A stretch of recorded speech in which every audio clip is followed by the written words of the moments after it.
Good evening, ladies and gentlemen. This is Brock Beard from lastcar.info, and welcome to Behind the Wall, the post-race show that comes on after the race, where unofficially, pending the results of post-race inspection, Chase Elliott has pulled off a dramatic victory at Kansas in the Hollywood Casino 400. A overtime finish, multiple lead changes towards the end. We had Denny Hamlin up there with no power steering, or saying he didn't have any, and struggling his way up there. We had Bubba Wallace very close to pulling off another Kansas victory. Absolute madness there at the end, but ultimately a pass with Chase Elliott with 4 fresh tires, finally paying off on the later overtime restart and capitalizing on a Ron Bouchard 1981-like pass to the inside of Bubba Wallace and Denny Hamlin to pull off the victory there. Absolutely tremendous race. I have to say, I have not... partially I'm biased on this because I picked Denny Hamlin in my fantasy league, and last bro picked Joey Logano. And so, yeah, I was just rooting for Hamlin to get a big points day out there after Logano was involved in that one incident. And I'll tell you what, I'm getting a little bit too old and too fat to be cheering as hard as I was there at the end. I had to catch my breath after the finish of this year. I can't remember the last time I have cheered that hard at the finish of a cup race. Maybe the Roval in 2018 when Jimmy Johnson and Truex spun, and it was a matter of who was going to make their way through that. That might be the last time, and that's been a few years ago.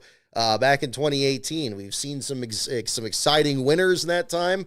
Harrison Burton's win at Daytona last year comes to mind, or Tyler Reddick's last-minute pass at Homestead. But this one here was absolutely, I'm still catching my breath here a bit, I will be saying, but pulled through.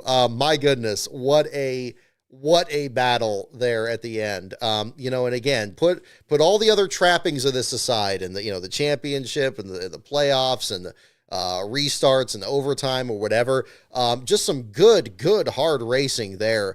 At the end of this. This one, I think, is probably, it stands out to me, is probably just a good race for just the racing itself, for just what was happening in the event. Yeah, you could put it through the lens of the playoffs and, who needs to get their way in. Of course, if Bubba Wallace won this race, yes, that would have fundamentally altered the playoff bubble going into a very unpredictable Roval race next week, a race that may become even more unpredictable with the threat of weather coming in for that weekend as well. We'll talk more about that as we go through this. But really, for the racing itself, especially in the second half of this one, this was probably one of the most enjoyable races I've seen in a very long time, certainly with this car. I think probably... we had the closing laps of the Atlanta race in July and Chase Elliott's win there, and how crazy that was. Part of that was just, again, the kind of the nature of the racing there with that pseudo super speedway racing. And that was solid. But this one here, this was a compelling race for so much more that was happening in it. I mean, my goodness, Denny Hamlin in the closing stages of this with the lack of power steering, with about 50 laps to go and having to just hang on out there.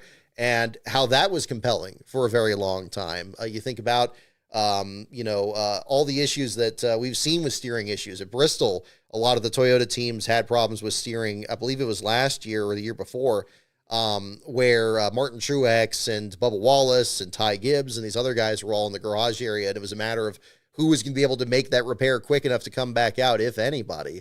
And how exciting that was, at least in the last car battle element there. But in this one here, I mean, Denny just trying to hang on. Like Ryan Newman got second at Watkins Glen, I think in 2002, with no power steering out there. Just hanging on and clicking the laps away, and it gets down to the last few laps. And, he still had about an 0.8 of a second lead over Christopher Bell, and it looked like maybe he was going to be able to hang on. The Bell was keeping him honest, and of course Bell has just as much to race for there. He was heavily favored to win at New Hampshire last week, did not do so. The Penske teams pretty much dominated that whole weekend, even with Josh Berry in the 21. And then how challenging that was here. But, Bell was going to be making it very interesting at the end. And then, of course, Kyle Busch has a flat tire. Tire comes apart on the track. Get a late race restart in the closing laps of this. Looking at just to kind of track back here. Where was it? Yeah, within about the last 10 or so laps. Then another incident. You had Carson Hocevar get stranded out on track after he had a pretty good race during the day.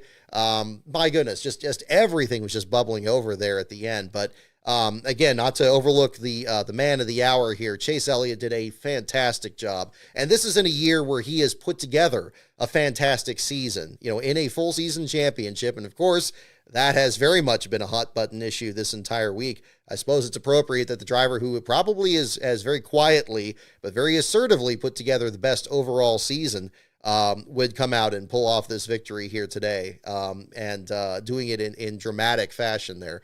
Absolutely tremendous. Very, very enjoyable race, especially, again, the last like 1/3 of it in particular. It really built up, and really up until that point, seeing Denny Hamlin do as well as he did, it just like he's really trying to get as many points as he can and put himself in as best of a position he can, knowing how much he struggles with the road courses and, the Roval coming up, and Hamlin finishing last at the Roval before. I'm sure that's on his mind as well, trying to get up there. And indeed, staying in the fight right to the end. I don't want to discredit Elliott at all in this here, but I mean, Denny Hamlin absolutely made him earn it there as well. I thought when you had the multiple restarts and he's starting back in like the third row or something, fifth or sixth in the race, it seemed like he's really going to have trouble getting back up there. But, Christopher Bell and Bubba Wallace, for some, I know they're both Toyota drivers. I guess that's why. Both of them had very equally matched cars. They couldn't get off of each other, and they were pretty much just locked together, and that kept the field bunched up. And if they're starting to make contact or brush themselves in the wall or anything like that, Denny Hamlin was right there to challenge for him. And ultimately, that was the way that Hamlin ended up losing the race, too, was his battle with Bubba there, too. So absolutely phenomenal. Seeing as mentioned here in the chat, too. Yeah, I mean, Chase Elliott was back about 8th or 9th at one point there, I think in one of the last restarts, and just did a phenomenal job. He was the first car out there with 4 tires. Brilliant strategy there. We don't usually see that pay off this close to the end. It seems like track position's so big, and you just can't really get back in there. But there were other mitigating factors too. Denny Hamlin having good pit stops all day, seemed to be leading off pit road for most of the race until the very end with that one pit stop there. Mistake by the jack man there, just didn't get on the jack post, delayed the change of the right side tires, lost about 5 spots. And he had to dig back out of that hole. And if that didn't happen, we would have had a different race too. So every little moment within the race actually mattered. And you could certainly see people making passes. And it wasn't just something pretty to look at where, people are in formation and, but nobody can get around each other. There were some straight up battles out there. I don't know what it is with this Kansas track. I don't know if we're going to get something like this with Chicagoland coming back on the circuit next year. Obviously, Last Bro and myself were out at the Kansas track in May and spring of last year when they had the photo finish out there, and seeing how tight of a battle they had then with 4 or 5 cars under a blanket going for lead. And Elliott, I believe, was one of those as well, for how tight of a battle that was. Absolutely phenomenal. Right off the bat, I got to say, these guys really, really put on a show today. And it wasn't just at the front of the field. This will dovetail perfectly into the focus of the website here as well. Even the last car battle was exhilarating. And I'm sure you'd wonder why exactly that was. But again, if you track it from the beginning of this one, we had both Michael McDowell and Shane Van Gisbergen serving a stop-and-go penalty at the very beginning of the race, so they had to be at the back of the field. They lost their crew chiefs. They lost their pit selection. And interestingly, that pit selection actually put them nose to tail at the very end of pit road there, off of turn 4. I believe Cody Ware's pit stall was right behind theirs. And so when they came down pit road, they were nose to tail. They were at the back of the field. They were nose to tail coming off pit road. And then they're actually battling for position because at that point they had lost a lap and they're trying to get around each other at the front of the field. So I highly encourage, I hope you guys enjoyed the last car article tonight when we get the official word about technical inspection here, because I chronicled what was happening. And thank goodness for the onboard cameras there to be able to track what was happening there at the beginning. I went back and watched about the first 10 laps or so before I believe it was McDowell pulling away from Van Gisbergen and being able to kind of separate himself for about 20 laps or so. Up till that point, they were literally bouncing off each other and trying to, hang in there because they were right in the middle of traffic. Not the entire field got by them, so they were still kind of caught up in the lead draft with everyone else, and they still had fresh tires and everything. And that was really exciting. And it went back and forth. And then, of course, you had a cycle of pit stops. It cycled between a few other drivers, Kyle Busch, Austin Dillon, a few others that were in the mix there, Cole Custer, I believe, at one point. And then ultimately you had Cody Ware making his pit stop, and then immediately, right when he gets back up to speed, blows a right front tire, hits the outside wall, and ends up out of the race. And so very early in the event here. In fact, the only driver to complete fewer than 216 laps in this race today was, of course, Cody Ware in that incident. The second time that he's finished last in a Cup Series race at Kansas. But again, great battle at the back of the field. So this one here was a really, really exciting one to watch. I felt excited coming into this. I just felt excited just to see any kind of racing today, and this more than lived up to it. It was almost too much. Like I said, had to catch my breath there. Man, I felt it in my chest and my back, and I was just like, okay, got to breathe. But yeah, I mean, at the end there was just like, it's like, yes, he's coming. He's getting there. That battle between, Denny Hamlin, Bubba Wallace, and Chase Elliott there was just golden. And having Bell up there in the mix, and Briscoe was looking very good too. Everybody in the top 5 and most of the people in the top 10 distinguished themselves very well. And in fact, the top 10 included Van Gisbergen. Mentioning again those two drivers battling for last place in the beginning of the event, Van Gisbergen came back to get a 10th place finish on an oval.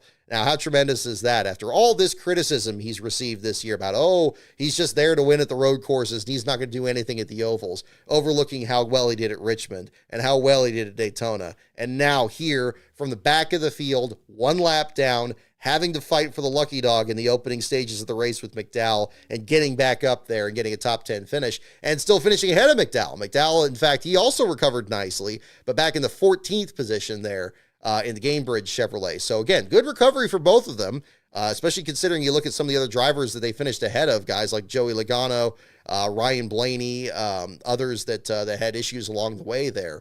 Absolutely incredible how that worked out there too. And we haven't even mentioned the big wreck that we had in this one too. And thank goodness Zane Smith and Josh Berry are okay. A couple of very savage hits.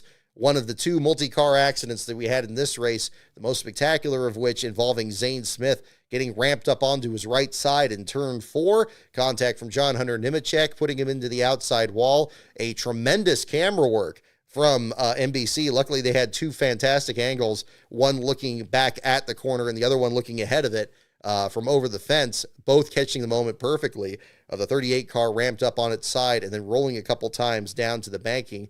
Again, good to see him okay. Unfortunate, though, end to his day, because as he mentioned himself in his interview at the medical care center there, probably one of the best cars he's had on a 1.5-mile track. We saw him perform so well at Bristol and being right in the mix there with all the unpredictability of the tires out there. And then in this race here, he was right in and around the top 10 pretty much the entire day. He was a bit further back in the pack where Nemechek was by the time the wreck occurred. But regardless, it's unfortunate they tore up a really good 1.5-mile car. Hopefully they can get something from that to build that up. But yeah, absolutely exhilarating out there. So great race out there. Yeah, pretty much the complete package. And yeah, the fantasy picks there. I thought Logano still got in the top 10. I don't know how he dropped back to 21st here at the finish, looking at the unofficial results here. But I guess just didn't shake out. I know he got some damage in that other incident that happened in turn 1, the lesser of the two multi-car accidents, but still some big hits out there. AJ Allmendinger involved in that. Another driver that had a great run until that incident was Ricky Stenhouse. Was anybody else impressed with how well he was doing in stages 1 and part of stage 2 out there? 47 team looked great. Every restart, and it wasn't just the restarts. On the long run, he would actually kind of work his way up there. And run in the middle lane there to get up about 5th or 6th there. Unfortunately, doesn't have more than the 35th place finish to show for it here, but he did a really fine job leading up to that there too. So a great deal there as well for him. But yeah, I mean, lots of drama there as well. Penske teams really struggled coming into this after they looked so unstoppable at New Hampshire last week. Between Blaney's practice incident, Logano's flat tire and the damage to the under tray and the rear diffuser that sent him to the back of the field, Austin Cindric was sent back there for unapproved adjustments as well. Cindric then gets involved in the same incident with Logano in turn 1 and had some heavier damage there as well. Cindric ends up back in the, 30th spot there at the finish. Again, all this unofficial here. Ryan Blaney in 24th, and again, Logano in 21st. And the partner team there with Josh Berry in the 33rd spot, collected in the big accident there with Nemechek and Zane Smith. Good follow-up by the broadcast there as well to show the impact they had as well. Seemed like both cars kind of got hooked and spun into the outside wall there. So a rough deal for Berry. I did bring out this shirt here. I picked this up last week. The all-in Josh Berry playoff shirt for this one. I had hoped that this would come in time for New Hampshire last week, and that would have been tremendous given the fact that Berry had that good run out there. But it came in on Monday, so I said, okay, I'm going to bring this one out for today's race. And boy, it turned out to be a hell of an event there as well. So looking through the results here again, Chase Elliott, your winner. This unofficially, pending the results of post-race inspection. Denny Hamlin in second. Christopher Bell in third. Chase Briscoe, your pole sitter, in fourth. Bubba Wallace in the fifth spot. Then Kyle Larson, Tyler Reddick, Brad Keselowski, William Byron, and Shane Van Gisbergen in the top 10. Byron was just out to lunch in this race. He looked about as bad as he usually does in the fall Martinsville race. But this time around, he was able to salvage somehow a top 10 run out of this. Tyler Reddick had so many problems on pit road this day, and then his teammates chewing him out about not giving him enough of a push out there. Again, I get that the teammates trying to work together, but again, they're both at the bottom end of the field there, and if one of them can get the advantage on another, undoubtedly they're going to be doing that. And, I'm sure that was a factor in there, and I'm sure Bubba would understand that, going forward on here, although it's a bitter pill to swallow there with both of them being so close to victory and yet coming home with a 5th and a 7th place finish here at the same time. Looking through the rest of the field, any other drivers that really stand out? That's too much more here. Ty Gibbs involved in one of the incidents back in the 25th spot there. Ryan Preece with the front valence damage there, going through the grass there, damaging the splitter rather, and ends up in the 26th spot. Austin Dillon crunched the nose of his car in 27th. Alex Bowman shoved into the outside wall in 28th. Hocevar with the flat tire, stranding him in the middle of the track there in the 29th spot. Pretty much everybody you can look at from about 23rd on back pretty much had one misfortune or another that dropped them back into the field there too. So absolutely crazy deal out there. Really enjoyed it. I have to say, it's good that it's celebrated for just the racing itself. And this goes perfectly into the other big news story from this week, which is after all we talked about just last week of hearing Denny Hamlin and Door Bumper Clear and all these other channels like, oh, don't even talk about a 36 race championship. Oh, it's never going to happen. Oh, it's never going to happen. As if somebody can't just sign off it and said, okay, yeah. And wouldn't you know it, after it suddenly comes out that says like a TV network is suddenly saying, oh, well, NASCAR, you can just do what you want. You can just do what you want. We're do what you want for the best interest of the sport. And then right when that story comes out, all of a sudden, we're talking about 36 race championship again. All of a sudden, we're talking about full season points again. Now, again, maybe with stage points, maybe not. Maybe with the 20, I would think we stay with the 2011 points, which still seem to favor the winner. Maybe bump things up a little bit more. Do we get back 5 bonus points or a bonus point for leading a lap or leading the most laps? Does that get back into the equation?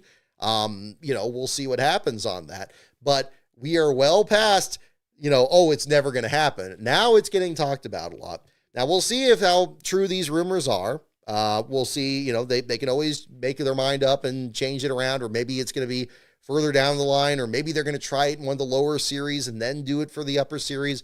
We don't know. But I'm glad it's being talked about. I'm glad it's being talked about with some level of seriousness, because a race like this is a perfect example of it.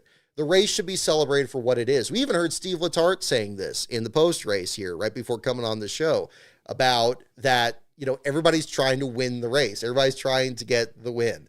That's what it should be about. It should be about the story of who's going to prevail out there. And the championship will take care of itself. The championship itself should be a much larger race where the finish line, you can't even see it at the start of the year. And that's the kind of thing that a 36 race championship would accomplish. We've heard more drivers coming out in support of it. Christopher Bell and Chase Elliott talking about how differently drivers and teams would operate, but not saying that they wouldn't be able to make those adjustments. Of course, they would be able to.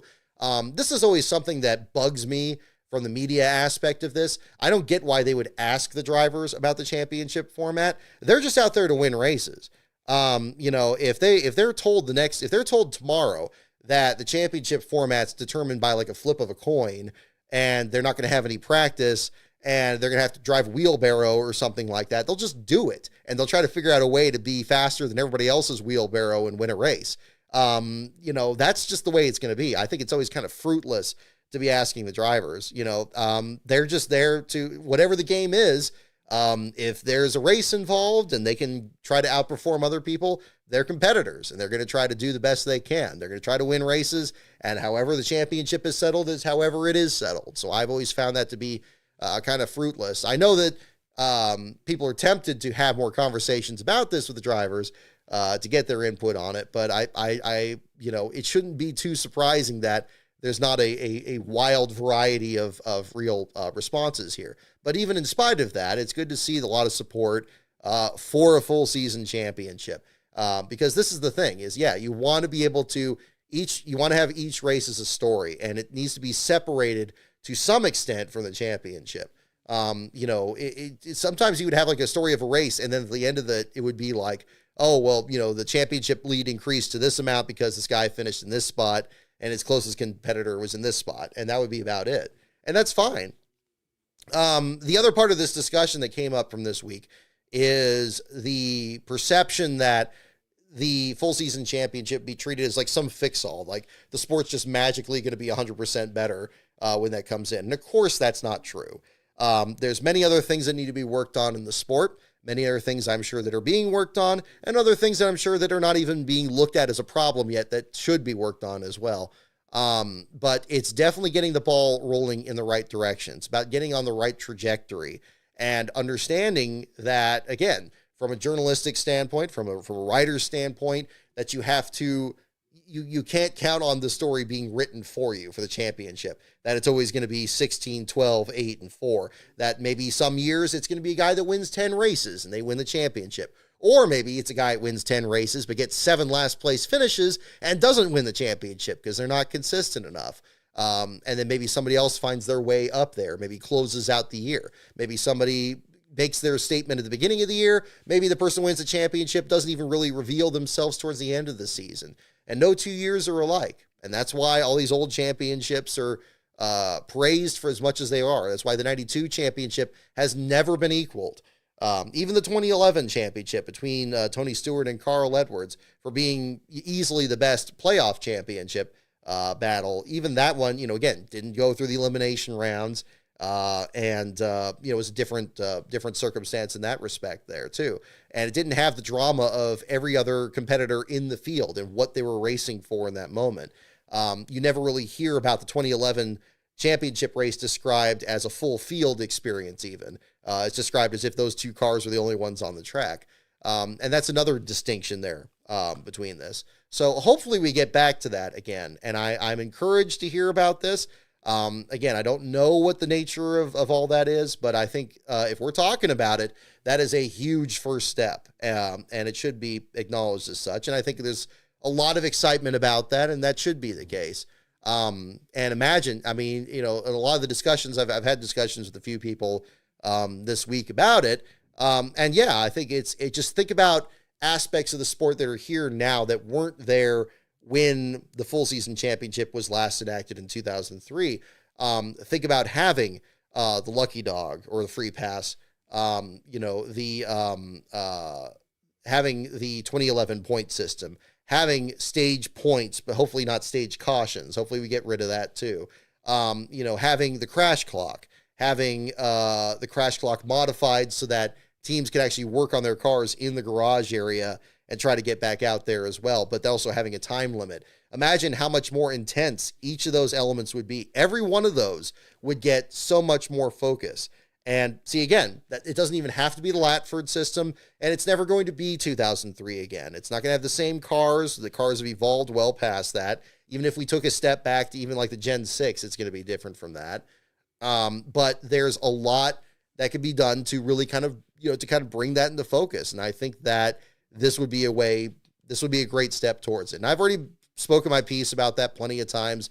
My video that I did after the Austin Dillon situation last year sums it up even better. But I think that's a big part of it there. So, and I'd love to just be able to just enjoy the racing for what it is, and not know where the championship is going to end. That, like not even know where it's going to end. Like maybe somebody has a Kyle Larson-like streak in 2021 and is so good and maybe clinches a championship with a couple races to go. And maybe, the guy, he lifts the championship trophy in like the third to last race of the year. Imagine if it happened at, I guess this year, maybe Talladega or Vegas or something, instead of waiting till Phoenix or next year in Homestead. That would be really interesting. And going back to just enjoying the racecraft of the races themselves. Again, that's what was so good about this today. And, you could point to things about the playoffs and that factoring into it, certainly explaining Bubba Wallace's aggression in this race in particular. But again, Bubba's really good at Kansas, and maybe we can just look at things that way and understanding which drivers are really good at which tracks, which teams are good at which tracks. And what they're competing for. And I think that would be a good direction to go in. I think that would be something that would be very, very good for the sport. It wouldn't fix everything. It certainly wouldn't, but I think it would also, it would cast a light on everything else that does need to be fixed. Whether it's, the presentation of the sport, how the play-by-play is handled, the bringing back weekly shows that talk more about the sport, certainly. And again, all of this that is done within the context of what is new, what is now available that wasn't in 2003, with social media, with YouTube, with with a different fan base, really. You're having a younger fan base that's getting into the sport and making it more accessible for them as well. And for older fans. Older fans don't like having all this complications about it. I don't. With the stages and the regrouping in the playoffs and so forth. I mean, the championship my brother and I do when we do our fantasy picks is just who gets the most points the whole year. We don't do any regroupings. We just base it entirely on the points that they have there. And, he's kicking my butt this year, but other years it's been really close. I think in 2007, we had a lead change go back and forth 5 or 6 times. It was more competitive than the NASCAR championship was that year. The LASCAR championship, same deal. It's whoever has the most last place finishes, which is a bit different from, getting the most points in it or anything like that. But again, no regroupings or anything like that. I base it off of consistency in that case, even more explicitly. Goes to last place finishes, bottom 5s, bottom 10s, and then in intervals from there. And those have been really close. We've seen this year, I think we got 3 drivers that have 3 last place finishes this year in the Cup Series. Cody Ware just getting now his second. I know people maybe would think that Cody Ware would be higher up in the LASCAR standings, but actually he isn't. He only has 2 this year. This one that he had today, unofficially, was his first since Las Vegas back in the spring when he was also driving the Evel Knievel car. This time around, it may well be somebody else. So we'll find out if that's going to be the case. So I'm very encouraged, and I think this is a good kind of race to really feature that because this race was good for being a good race. It's not good because of what effect it has on the championship. Indeed, Chase Elliott has put together a good enough year that he was never in danger of missing the next round or anything. He just went up there to win the race, and it was settled right there at the end. And I know it's partially the outcome of it was because of the overtime finish, but even before that, you had the big wrecks. Thankfully, the drivers are okay from those. You had Denny Hamlin trying to hang on with the power steering issue and his dominance in this race and trying to lead off pit road, then having issues on pit road and trying to come back from that. There was so much more. And then on top of that, again, the last place battle there with drivers getting penalized, losing a lap, and then having to claw their way through the field. There was so much happening in this field there. And I'm glad I was able to watch this one from home. I think in person, I probably wouldn't have been able to track all this quite as well unless I was right in front of my computer. And then, heck, I can just do that from home. So, we'll see what the deal is there too. But very, very exciting for sure. So, we'll see what the story is on that. My goodness. Just looking through more of this here. Where are we on that? Okay, here we go. Just going back to the cup results here again. Oh, let's look at the point standings here going into next week. I guess we do have to talk about that part of it there too. Going back to the page here.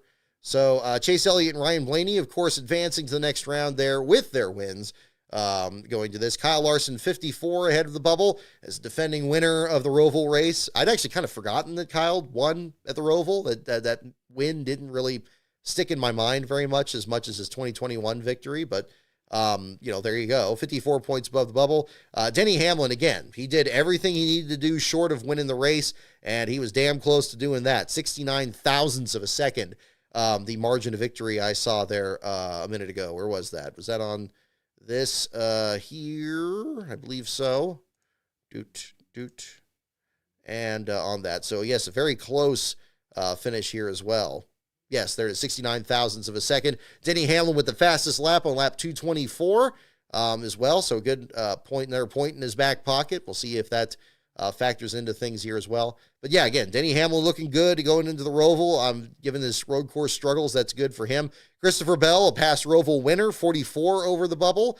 Again, looking just as strong as ever. I don't anticipate anything changing for those three there. William Byron, same deal. For as much as he struggled today, getting that top 10 finish, putting him right in that group. 40 points back, only 4 back of Bell and only 8 back of Hamlin.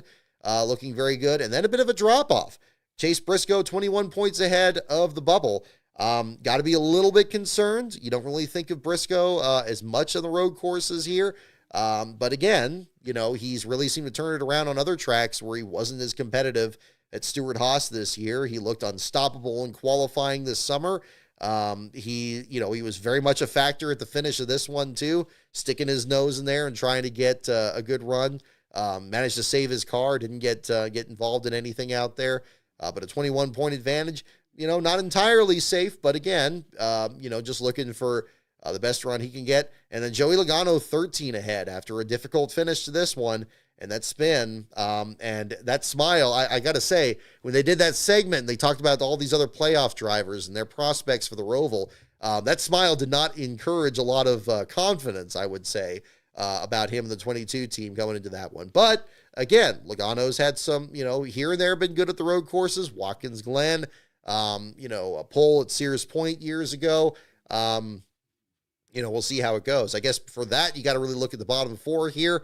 Austin Cindric, I imagine, is going to be loaded for bear. Much like AJ Allmendinger and, drivers of that nature. He's going to be very, very tough on the road course there. It's going to be a matter of qualifying if he can get a good qualifying lap out there. I still view the Roval as more of an obstacle course than a road course. It doesn't seem to really reward the same drivers that road courses usually do, unless you're AJ Allmendinger in the Xfinity race, and then it absolutely does. But Cindric, he may just swing for the fences here, and he's going to have to with the 48-point deficit and the bad luck that he had in today's race here, on top of the bad luck from the qualifying, the issues in pre-race inspection, dropping him to the back of the field there as well. A difficult deal there. And then the other 3 with him there, the Bubba Wallace and Tyler Reddick, the 2311 teammates. Hard to say. Reddick looked really good at COTA before, and we've seen him good at road courses. He's been a bit off this year, and that's another reason that he's kind of lower in the standings this season. I don't know if we have the same driver this year that we saw from last year, pulling off that dramatic win at Homestead. And even today, yes, he was able to salvage a good run, but my goodness, if he didn't have half of the bad luck that he had in the earlier incidents, he would have been much better off in this race than he turned out to be. And again, the Roval next week, I mean, given, that it's so difficult to pass, and again, who knows what the weather is going to be like. Man, it's gonna be really really hard to say. And Ross Chastain, it could go either way. Obviously, the Trackhouse support, the Trackhouse team with his teammate Shane Van Gisbergen, I imagine that's going to pay off to some extent. But again, I don't really see this as one that Van Gisbergen's going to easily win. I know that was kind of the prediction coming into this event. And saying like, okay, well, if Shane Van Gisbergen can get through the first round, then you got the Roval and this, and he's going to win that. I'm not so sure. And even now where he's not in the playoffs, again, he's going to want to win a race if he can at all pull it off there. And maybe you can argue that it's kind of like a street course, but I really don't think so with that oval portion of the track and everything. It's just such a mess. It's hard to fit the Roval into a clear category with the other road courses or a street course or anything like that. But again, he may well pull it off. So we'll see if that happens there too. But as for Chastain, I don't know. I probably feel less confident about him compared to the other three in the below the cut line there. But again, who's to say? Cindric could be tough though. Cindric's definitely the one I would say for below the cut line that you really have to watch for next week. But things could turn around. It would be very surprising if it turned out differently, but that's definitely a possibility. And yeah, the weather element there too. Yes, for sure. Let's see here.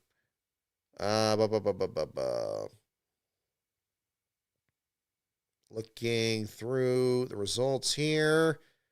Okay, that's the other inspection issues. Okay, we already covered that. We'll get into the Xfinity Series race here in a little bit. We'll do some trivia here as well. Got a couple other updates on videos I'm working on here too.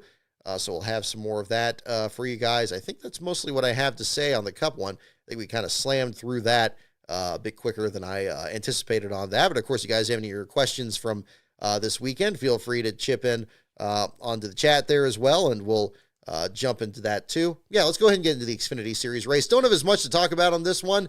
Kind of the tale of two races here. This one being much more of a long green flag affair. And Brandon Jones able to prevail on this one. Did a fine job out there, leading 54 of the 200 laps. Did a great job out there. And again, driver you can't entirely overlook. Very nearly got to the championship before the incident with Ty Gibbs at Martinsville.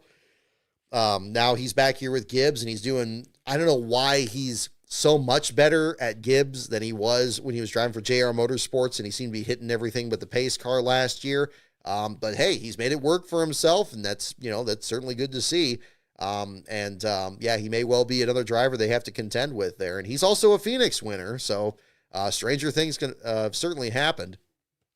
But Connor Zilisch definitely being the story of that race, breaking Sam Ard's streak of the top 5 finishes since his crash at Talladega, I believe. My goodness, just absolutely tremendous. And especially given the fact that Talladega race, he was leading at the time that wreck happened. And he was injured in that wreck. And then, of course, his injury at Watkins Glen. The rally he's had this year has been nothing short of tremendous. And I do stand by with the tweet that I posted the other day. The concern going into this fall, and maybe why the full season championship's coming up, although I guess we're not going to hear an official word about this till after championship weekend, what happens if Zilisch doesn't win the championship after winning all these races? What happens if Corey Heim doesn't win the Truck Series championship after winning all his races? That's going to be hard to explain, and both things are very, very possible. We saw Chase Briscoe have an absolutely dominant 2020 season in the Xfinity Series, had kind of an off race at Phoenix, and, that just kind of went by the wayside, and now you don't hear people talking about that as much, which is unfortunate. It seemed like Briscoe himself had to kind of come back from that in a couple of years. So, we'll see what the story is there too. But Brandon Jones beating Connor Zilisch, Austin Hill, Sammy Smith, and Sheldon Creed. Great job by Creed, the Haas factory team up there, being the standard bearer for the organization. Looked like Sam Mayer was going to be up there in the mix, but the parachute just deployed on that 41 car there towards the end. Don't exactly know what the situation was, but he ended up with the 16th place finish there at the end of that day. But Creed, I thought, was very impressive. One of the best runs I've seen out of him since the Chicago Street Course. So great effort for him. Taylor Gray, Jesse Love, Nick Sanchez, Brendan Butterbean Queen in his second Xfinity Series start. Among these rotating drivers in the former Josh Williams entry, the number 11 at the Colleague team, we've seen all of Spire Motorsports' entire Cup lineup cycled through there, and now Brendan on board there, and yeah, doing a great job, and even being the standard bearer for the Colleague effort, with Daniel Dye there in 12th, and Christian Eckes almost wrecking himself off of Raja Karuth and getting a 14th place finish there too. I think all three of them did a fine job out there. William Sawalich looked good for portions of that one, ended up slipping out of the top 10 there at the end in the 11th spot. Kyle Sieg in the 17th position. Mentioning Raja Karuth in 18th, back with the Hendrick car for the first time since the 2023 finale at Phoenix. He ends up the first car one lap down there at the finish. Ryan Sieg in 19th. Traffic was a big issue in this one. I guess you could probably say it was just as much of an issue today, but it seemed like listening to the radio channels for a lot of these teams out there, a lot of them were very much frustrated with it. Ryan Sieg was one of those, just expressing how difficult it was to try to get through there and how much everybody was running over the top of each other out there. But again, a bit further back in the pack for these drivers. Dean Thompson, I don't remember if I touched on him.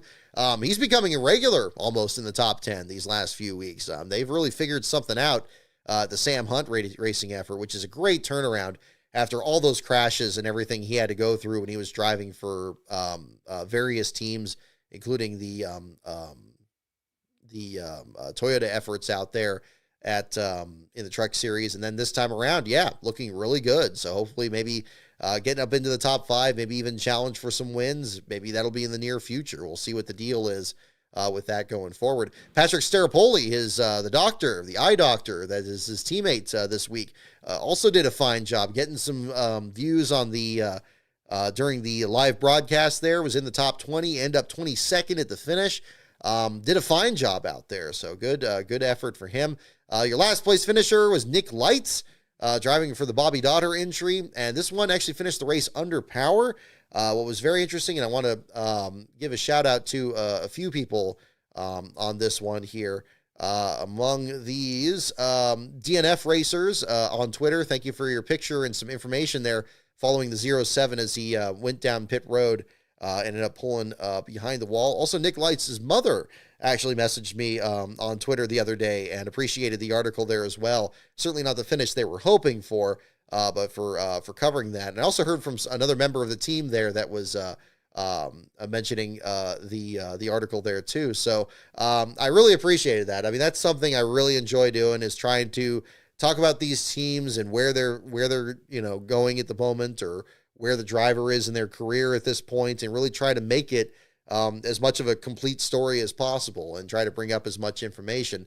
Indeed, Nick's mother brought up the fact that Jeremy Clement's crew, which has a lot of great guys, a lot of guys on there that were from JD Motorsports, the Johnny Davis team before they shut down last year. A lot of them were over there, and they were a lot of hardworking group, and they were helping that 07 get back out there, which they did about the halfway point of the race. And at that point, they were just kind of shaking the car down and getting ready to run it again in Las Vegas here in a couple of weeks. But it was good to get that story on that and to see what was going on there. But yeah, that article is on the lastcar.info page. And if you haven't checked that out, that one's on there at the same time. But yeah, kind of an interesting deal there. Garrett Smithley was in last for most of that opening run, losing a lap there at the beginning, and then Nick dropping to the garage area soon after there. So a bit more of a simpler last place story there in that sense. But again, no two stories are the same, and that definitely brings some more context in there. So kudos to the SS Greenlight Racing team, Bobby Daughter effort, as well as Jeremy Clement's team for getting that 07 back out there.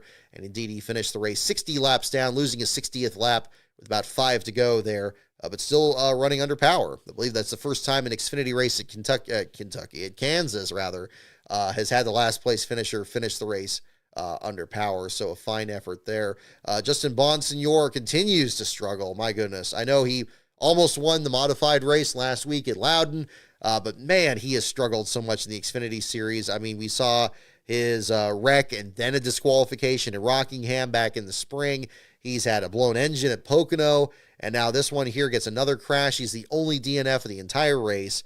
and his car gets towed through the infield parking lot there, as you saw during the broadcast. Blaine Perkins, Cole Raz, and Garrett Smithley bringing out the bottom 5 in that group there. So that was the situation on that end. But again, great job by Brandon Jones, a home track for Menards. They certainly had a lot of, I mean, there's, you could probably see like 3 or 4 Menards franchises within within a clear eye shot of the Kansas race itself out there. So I know that must have been a very popular win for the team out there at the same time. So good to see the Xfinity Series back.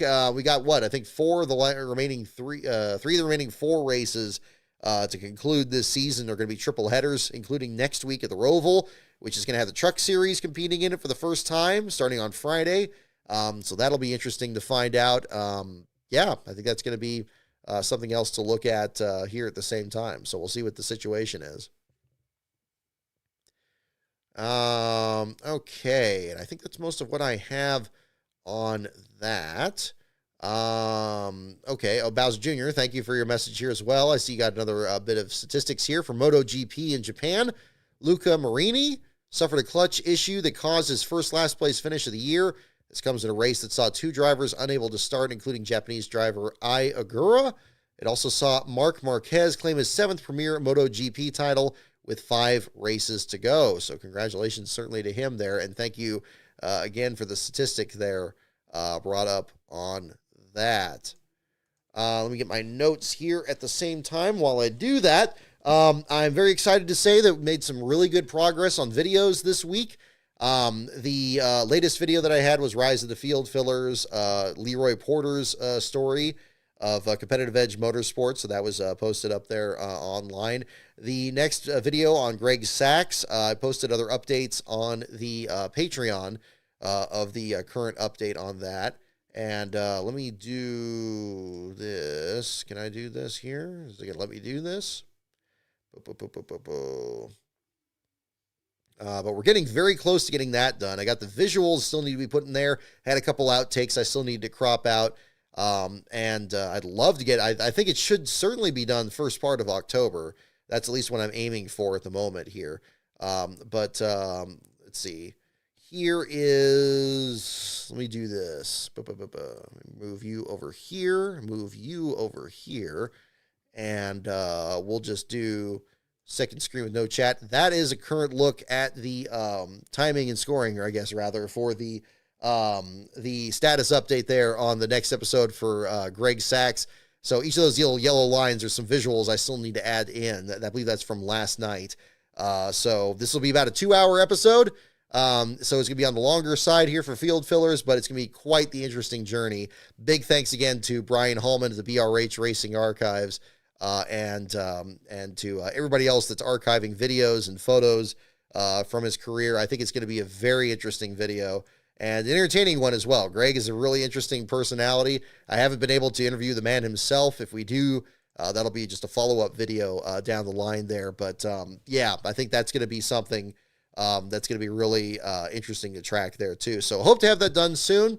That's what I'm kind of focused on here too. I'm also pleased to say, because I know I get a lot of questions about 500 days.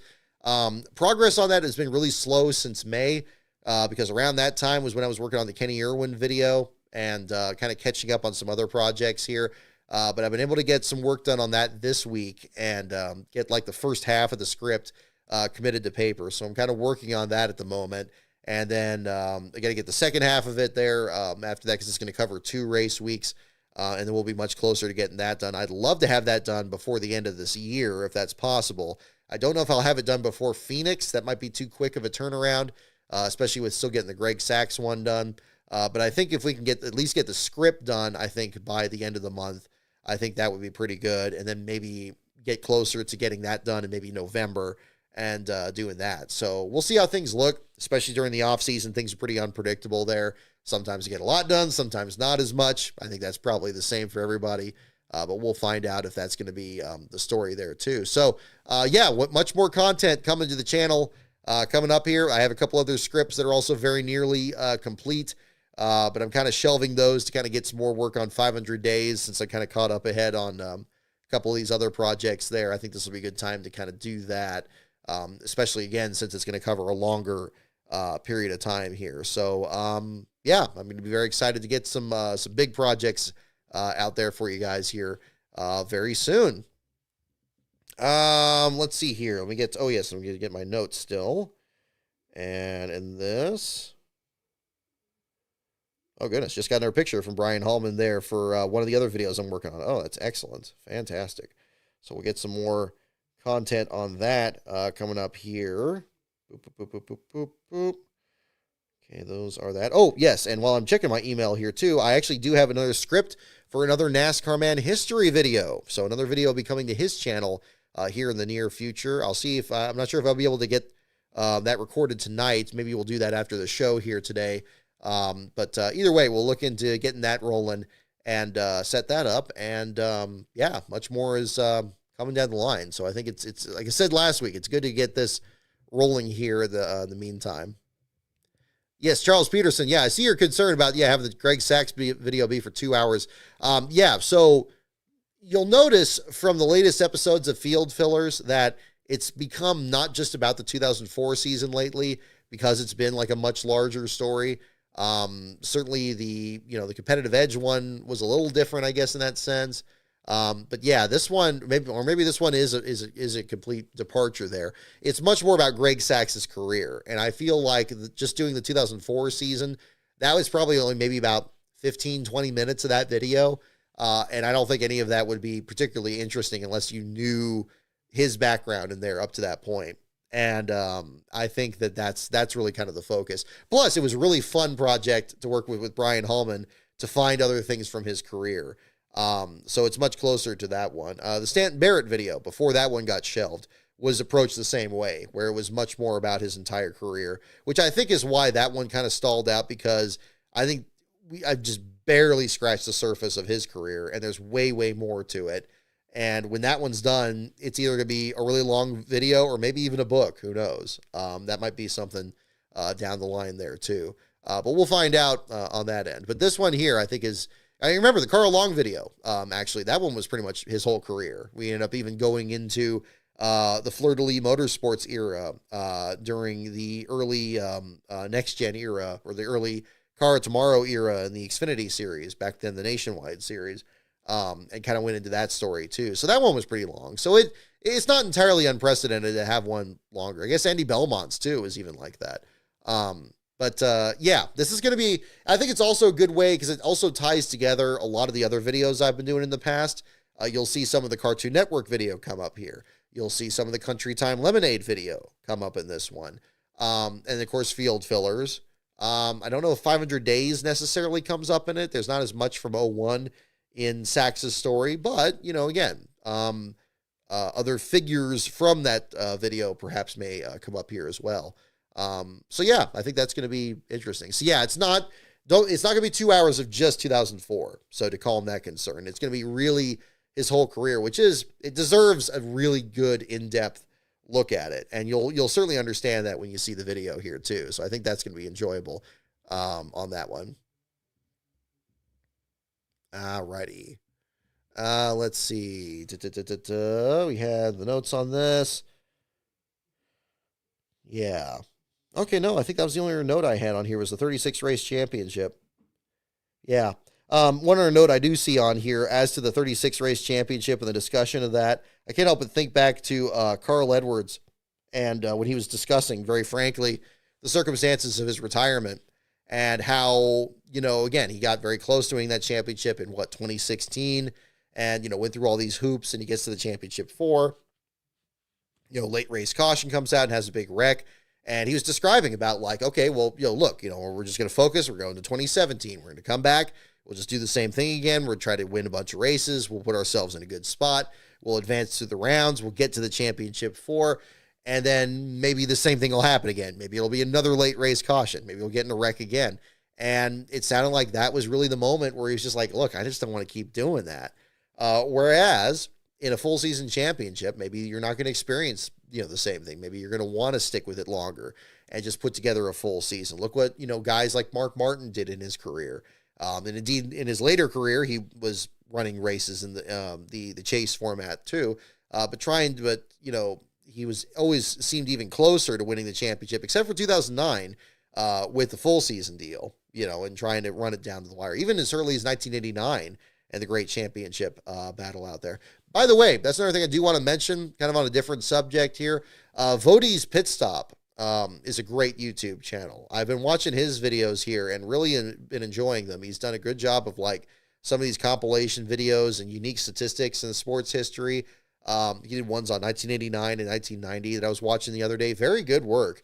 Of course, Vody, we've seen his channel where he's had these really, really high quality recordings of broadcasts from like the late 2000s, early 2010s, kind of in that range there, which is great. I mean, it's, my goodness, it's comparable to what NASCAR Classics has been producing from their older broadcasts too, which is great to see.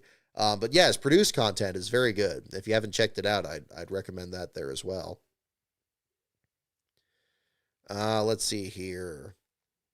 There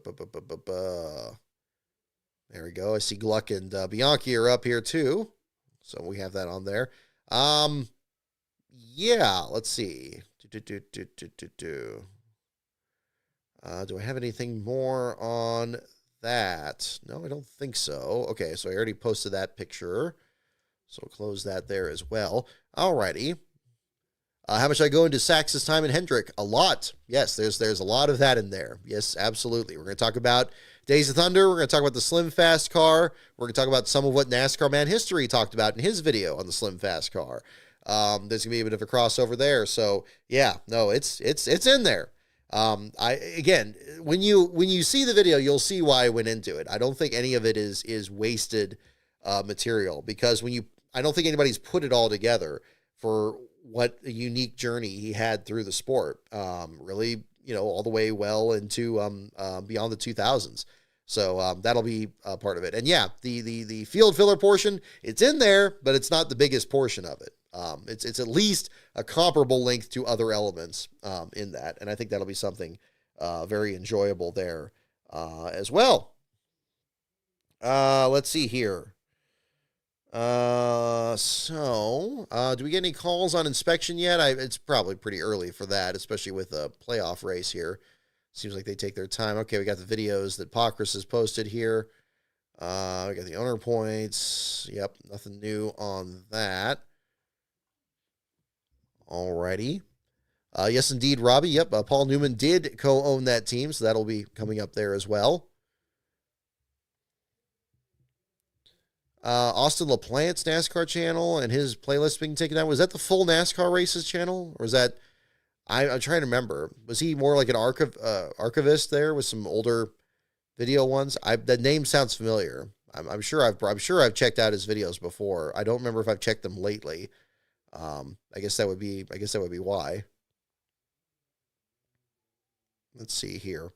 We'll do some trivia here at this point. Again, we kind of blitzed through things here, but there's definitely a lot of exhilaration carrying through this here, and we'll keep that going. So, in the meantime, go ahead and let's see which categories you'd like. We'll bring out the late 90s Trivia Pursuit thing. I'm going to get some water here, and as you guys make your picks. So, once again, the picks for the categories, go ahead and mention in the chat which one you like. We'll do a few questions there. Our NASCAR, pits, teams, tracks, drivers, and the wild card. Once again, NASCAR, pits, teams, tracks, drivers, and the wild card. Anything else I missed from tonight's show that you want me to talk about or anything like that, go ahead and feel free to mention it in the chat there as well. I think I have a super chat I need to check up on here as well, so we'll do that. And then we'll do some questions here. Oh, Zane Smith just liked my post about him looking to win a cup race for too long. I feel like I was a kiss of death there before his flip, but I'm glad he liked that too. I do think Zane's very impressive. Lastbro has been very high on him too, even in the 71 car last year. So, and he was very right about Eric Jones. Lastbro was very big on watching Eric Jones come up the ranks when he was even driving for Furniture Row back in 2019, 2017. So yeah, that's definitely one to watch. But yeah, we'll go ahead and let me know which category you'd like, and we'll do some questions here as well. So I'm going to mute this for just a moment.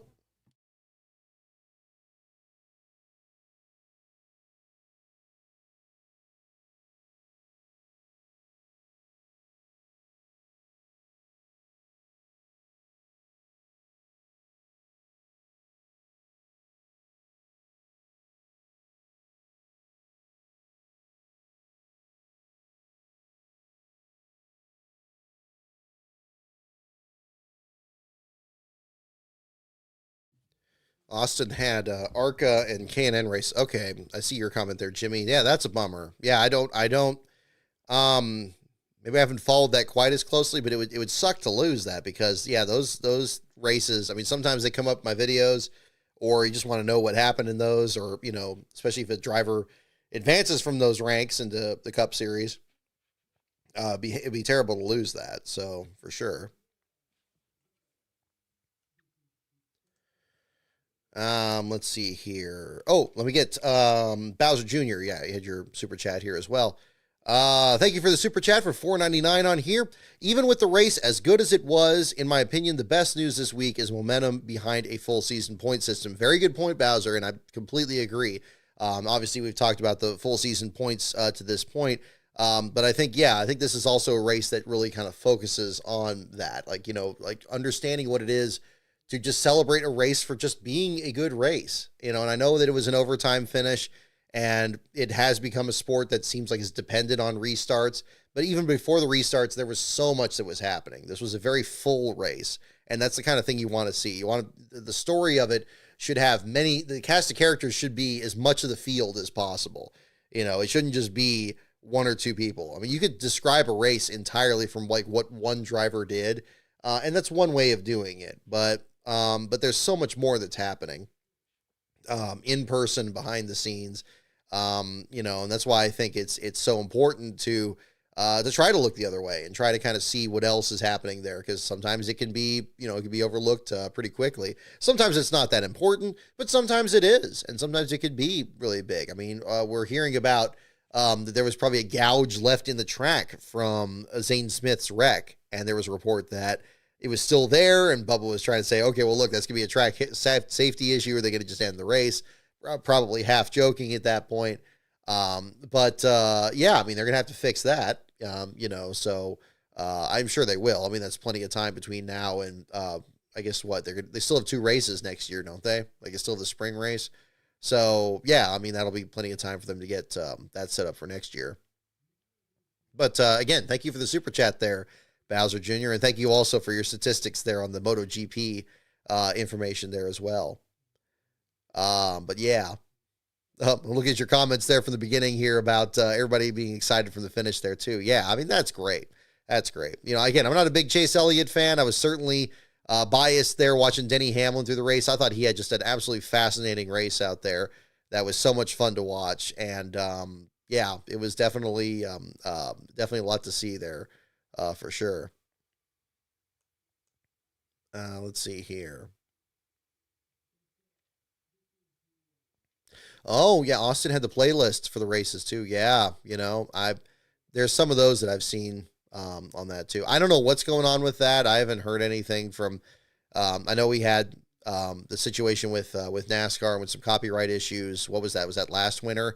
But I haven't heard as much about through the grapevine of what is or isn't going on over there. But yeah, again, hopefully something can get worked out with that, because I don't know if that means maybe some of that ARCA and K&N stuff's getting the NASCAR Classics. I'd like to think that. I don't know if that's the case. But because I one thing I'm really excited about is with the NASCAR Classics page. I think I said this on last week's show. Their Twitter page with these videos, this behind the scenes footage. We saw like the start and park car that what Rick Corelli was driving at one point in there.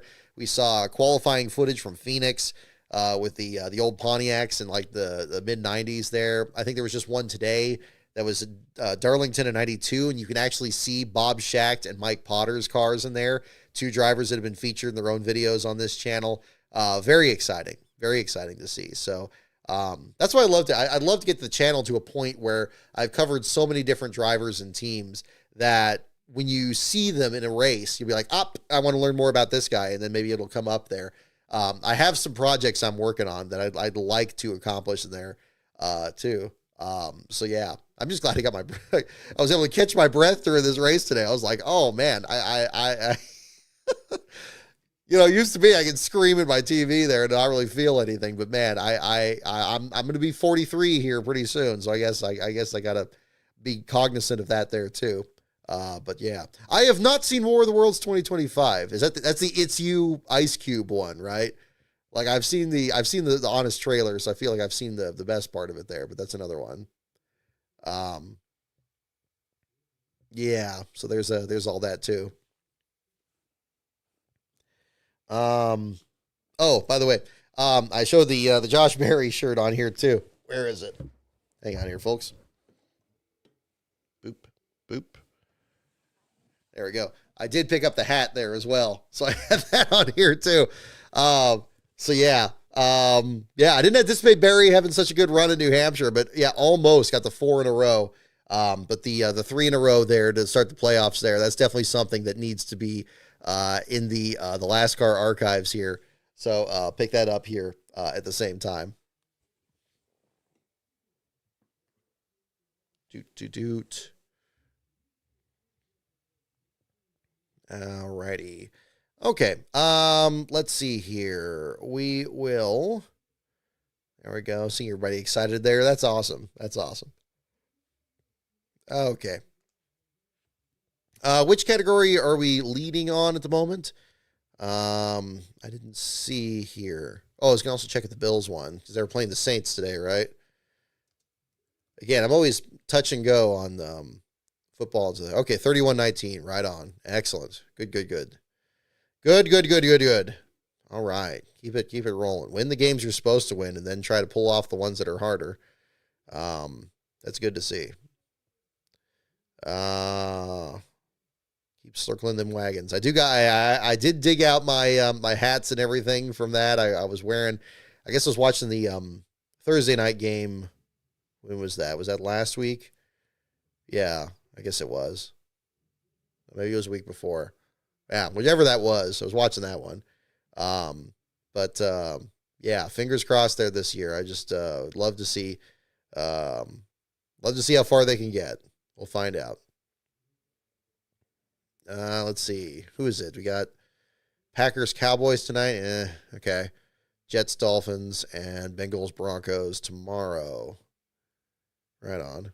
Okay. Vikings play the Browns next Sunday. And the Vikings have to go overseas twice. I thought the Vikings were overseas today.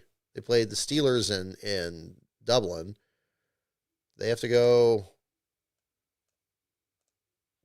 back east again.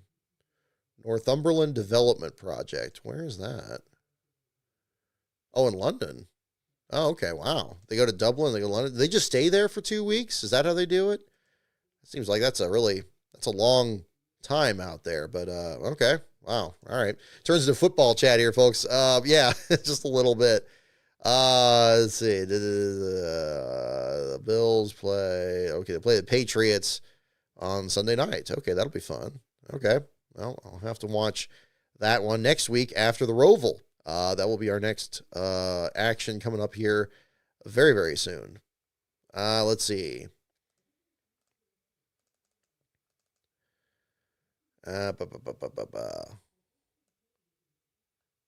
But yeah, getting very excited about Phoenix coming up here for the championship weekend and doing the trackside coverage out there.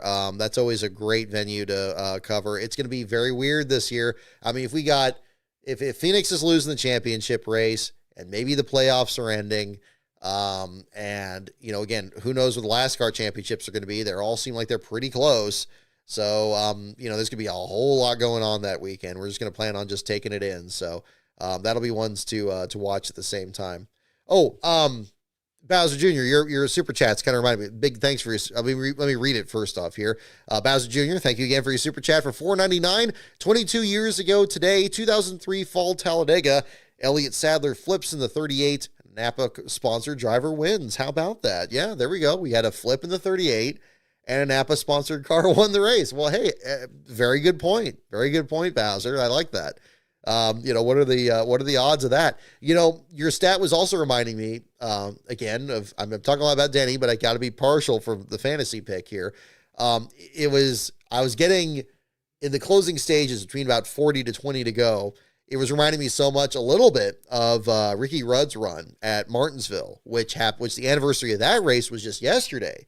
September 27th, 1998, Ricky Rudd and the air conditioning failing at Martinsville and beating Jeff Gordon in that race to get a 16th consecutive season with at least one win. Rich Bickle getting fourth in the Thornapple Valley car as another team that you're going to see in the Greg Sachs video, by the way.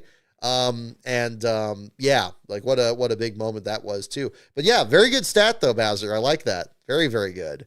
That does, history doesn't repeat, but supposedly rhymes. So I guess that's another part of it, too.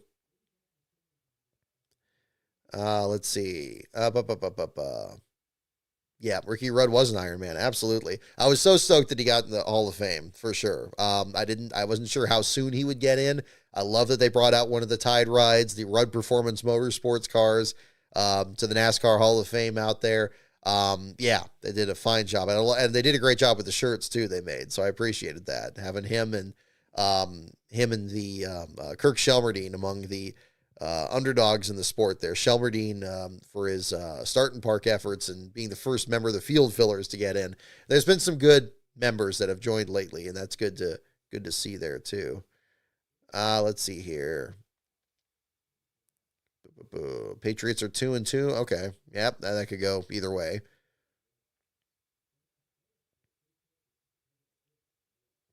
Where are we? Did anybody pick categories? I don't know if I saw, unless I'm missing here. If nobody picked categories, I'll just pick one here and we'll do one. Okay, I see one for drivers earlier. I don't see too many others here. Correct me if I'm wrong. I don't see anybody on that. Oh, we have Tech Clear. Okay, hopefully. I got most of the article done since when last place gets settled that early, I do get a head start on the article, and that was the case. And it does look like we do have the call here, and there it is. Yes, Bob Parker's tweeting this 1 minute ago. Tech complete, no issues. Elliott is the winner. No cars to the R&D center. So congratulations to Chase Elliott on a tremendous victory. Your last place finisher is going to be Cody Ware, his second of the season, and that article will be up later this evening. So we'll kind of work on that at the same time. We'll do some drivers' questions here to wrap up, and I think that'll be another one here too. There we go.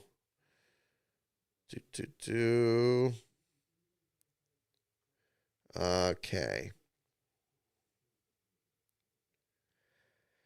Alrighty, first question, folks. Who was the first female to drive in the Slim Jim All-Pro Series in 1991? Don't look it up. Don't look it up. Who was the first female to drive in the Slim Jim All-Pro Series in 1991? Oh, yeah. Slim Jim. All right. I get to spend $100 on another commemorative diecast. Yeah, this will be a nice one though. That Kelly Blue Book scheme looks really nice on Elliott's car, which is surprising because I've found Elliott's schemes to be pretty underwhelming. I like the blue and white before, and some of those aren't bad. With the yellow playoff banner and stuff, it kind of looks pretty good. But yeah. There's another great bit of footage here of the 38 car sliding on its side and then rolling down the banking here. I'll have to retweet this. Seth Eggert tweeting this here from the incident earlier today.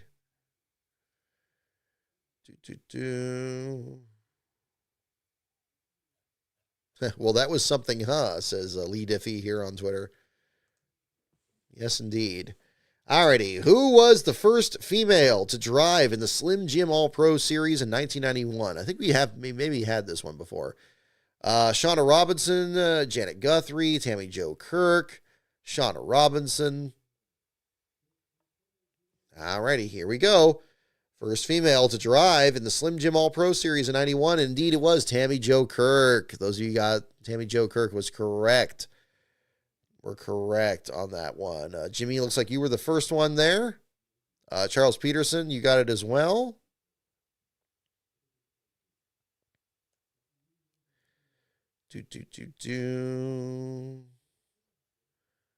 All right.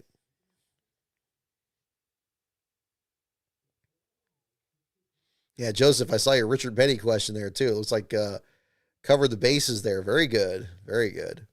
All the different manufacturers that the King was running. I got one of those posters over at the Petty Museum with his different cars over the years. I got to get that. One of these days, we get a proper studio set up. We're gonna have to get that set up there too. I have a lot of artwork that I've been collecting, both just from these trips and also from viewers as well. We had that one that was commissioned there for Ty Dillon when he was driving the 42 car and showing the history of that car number. I have some of the just some wonderful stuff that I need to set up there. I need to get like a Joe Buck like setup here where it kind of puts some of that on display here and have that be on the show, because that would be great. Michael Juskowitz for his drawings there. Where was the black and white drawings there too? I had somebody that did ink rendering of that one car flipping at the Daytona Beach road course there. I'm trying to remember the name of the brand there too. His channel there. But again, fine job with those too. We'll have to get that set up one of these days. Yes, the Cars of the King, that one. Yep. Yeah, that was that poster is really good. Yeah, there's one from like 58 to 92. And we picked that up when we went to the Petty Museum there and brought that back. I think the King signed that one too. I mean, my God. I mean, I spent entirely too much over there. But you know what? This is a King house here. This is a house where, we recognize Richard Petty here in this one. So Last Bro and myself certainly made sure to get the picture there with him in the museum. And that was a lot of fun. Loved that museum. That was one of my favorite spots there on the trip from this past spring. So that's for sure. Next question here. Who portrayed Richard Petty in the film 43, The Petty Story? There we go. Speaking of which, who portrayed Richard Petty in the film 43, The Petty Story? Who did? That is the question.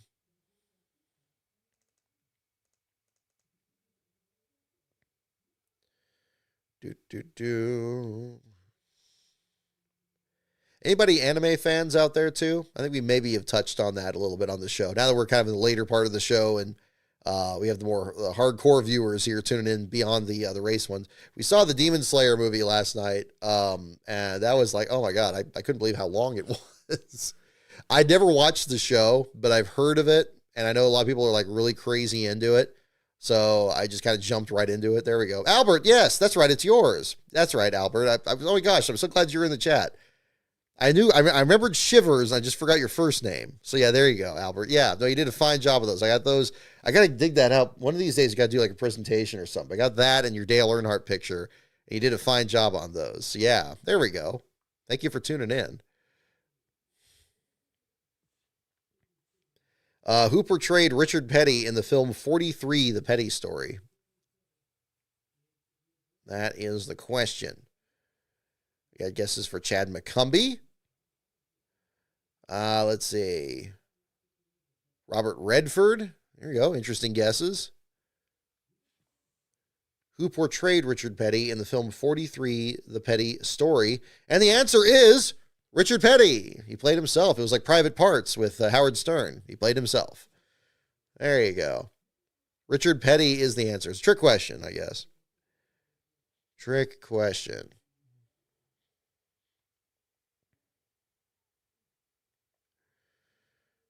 All right.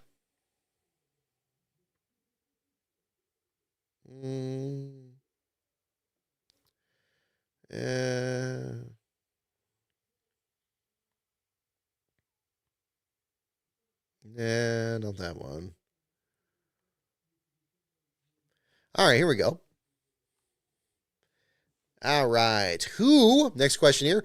Who was the first 50-year-old driver to win a NASCAR Winston Cup race? Who was the first 50-year-old driver to win a NASCAR Winston Cup race?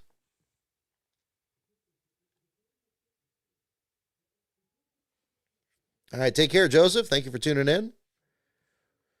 Who was the first 50-year-old driver, 50, to win a NASCAR Winston Cup race? Maybe we'll just do like one more question here and we'll wrap up.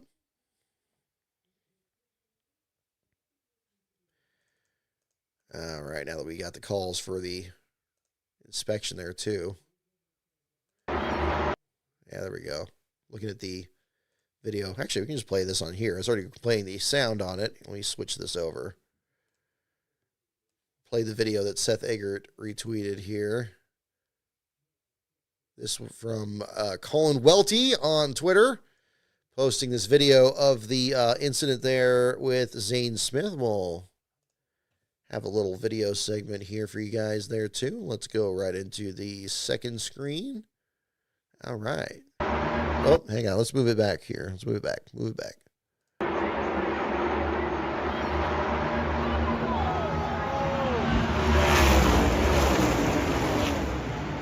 Ooh, that was a bad hit for Barry.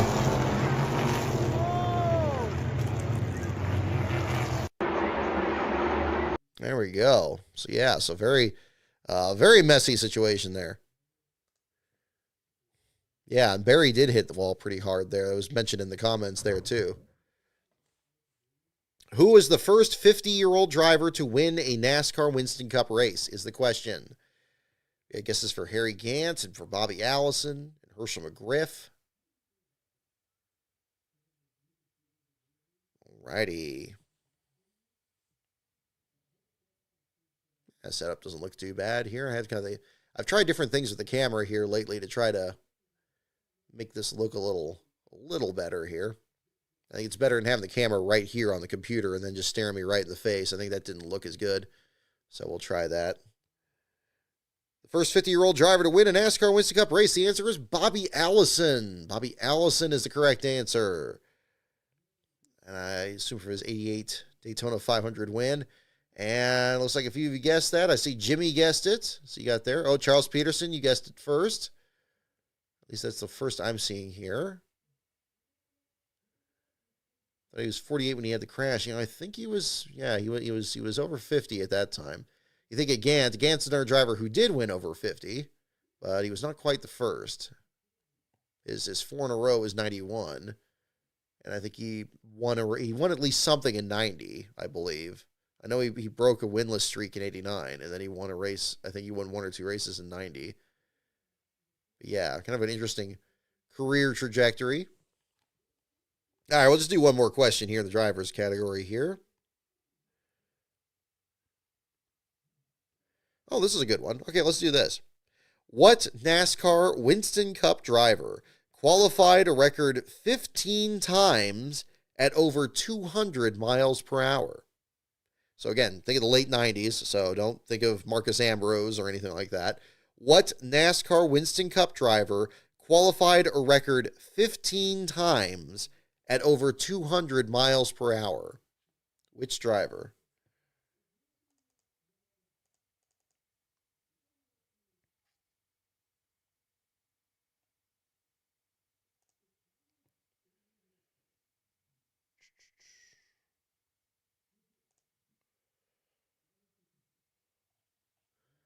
Bring that out. Okay.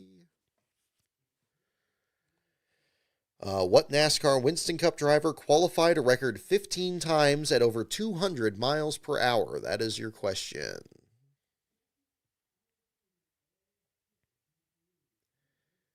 All right, we got guesses for Bill Elliott and Cale Yarborough and Loy Allen Jr. and Bobby Isaac. Oh, this is good. We got a variety of guesses. That's very good. What NASCAR Winston Cup driver qualified a record 15 times at over 200 miles per hour?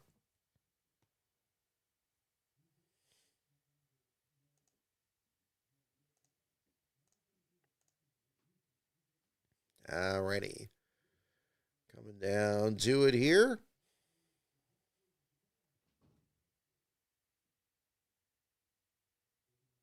Yeah, big mess in that wreck there, Kansas.